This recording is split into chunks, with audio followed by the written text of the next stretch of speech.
Yet again, I have found some surface level conflict for us to poke, prod, and dissect, and of course, take some lessons from. So if you have ever felt like you can't speak up for yourself, this one is going to resonate. So follow me, because I have got the tea and I am going to spill it just for you. Am I the a-hole for asking HR to send out a generalized email to the whole building asking people to be mindful of the use of perfume and aerosol sprays? So OP tells us that they work in an office space, and recently 2 women joined the team who use their perfumes and sprays excessively, to the point that OP has had migraines triggered. And on one occasion, they were spraying so much perfume and hairspray that they actually had to use an inhaler because of the reaction they had to it. OP did not tell them anything, did not approach them. However, they went straight to HR and sent that email. When that email came out, people were not very happy, and the work group chat was lit up asking who snitched. Now, OP feels a bit embarrassed by it, but also doesn't want people to feel embarrassed. That's why they asked for it to be generalized. However, OP is asking us, if it does get out, will she be judged by other people? So, is she the a-hole in this situation? Okay, so we're going to slap that drama out of town, bang, straight into the pyramids, because we don't need that drama in our lives. We need to stay on track, and we need to look at the undercurrent. That's the one that is going to help us identify patterns and move us along that path. So we're going to look at the undercurrent of insecurity and the need for validation, and they are rooted together like this. Now, insecurity and the need for validation often roots from low self-worth, childhood neglect, and trauma. Now, the trauma doesn't have to be something that was seated from a child. It can be something that happened in a closer time in our lives, in our adult lives, in our teen lives, something that's going on right now. However, these things create a lasting need for validation, an approval from someone else, an outside agency that's not you, to create self-worth.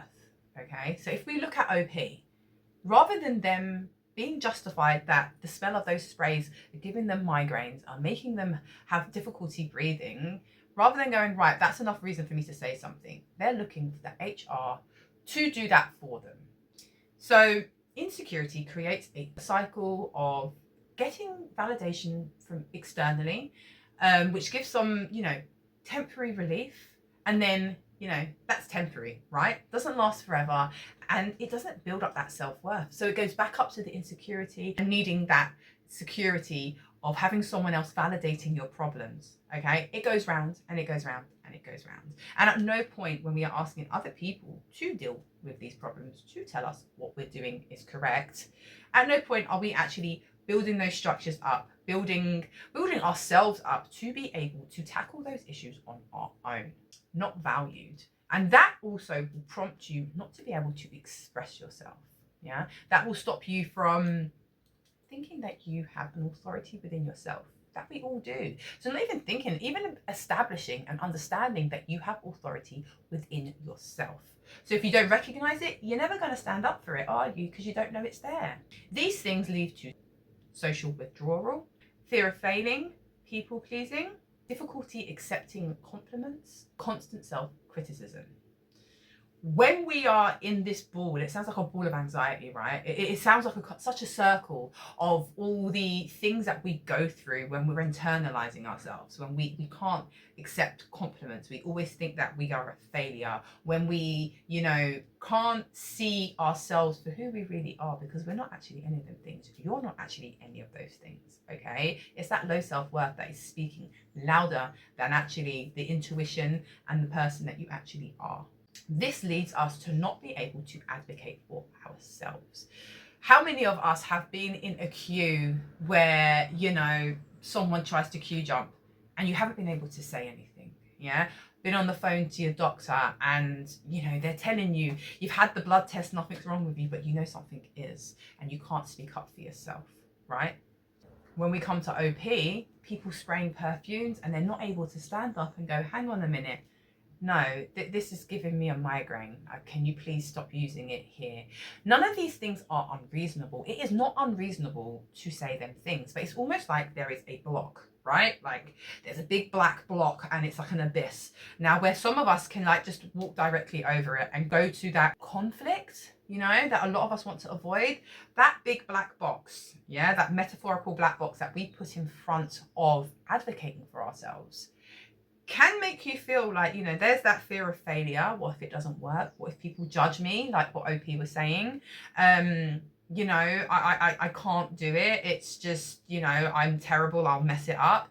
And it's like a box putting in front of stepping over and doing it. There's a good chance someone might start an argument. But you know what? That's the point when, for example, OP would go, I will go to HR now because I've spoken to you about it, but you have now argued with me, or you've just sprayed your perfume in the air, whatever. When you go to your doctor and they're saying, no, you know, I'm not going to listen to you, which happens to a lot of us, that's when you then, you know, talk to your practice manager to get a second opinion. When the person jumps in the queue, that's when you tell security or whatever, you know. There's always going to be a second step to it. I mean, I think a lot of us can feel insecure at times. So tell me, the last time you had to advocate for yourself, regardless of what it was, you don't have to give details of what it was unless you want to. Tell me, how did you feel before and after? You can journal that, write down. What was that feeling of doing that? Is it something that you are comfortable with? Is it something that you have never done on your own before? This is something that's really relevant when it comes to insecurity and validation and self-worth, because we need to know what triggers us so that we can better prepare ourselves the next time it comes, because there is absolutely nothing wrong with preparing for such situations, because that way we learn. You know, our bodies are computers, and we will start learning coping mechanisms every single time we try something that might make us feel uncomfortable. It might not necessarily mean that you've got low self-worth because you find advocating for yourself difficult. It doesn't mean that. It is just something to reflect upon. Now, as always, check the links below, because you will find a number of different meditations. Now, one of them is a Tibetan chant, Mani Padme Hum, and it's something that I absolutely love. And I am really glad that the opportunity has arisen to add it to one of my videos, because this particular chant is about self-compassion and self-wisdom. And self-compassion is not something that I had even considered for myself when I first started my journey of self-healing and inner peace. So I highly recommend having a look, research it if it's something you haven't ever heard about, but I will tell you it is really powerful.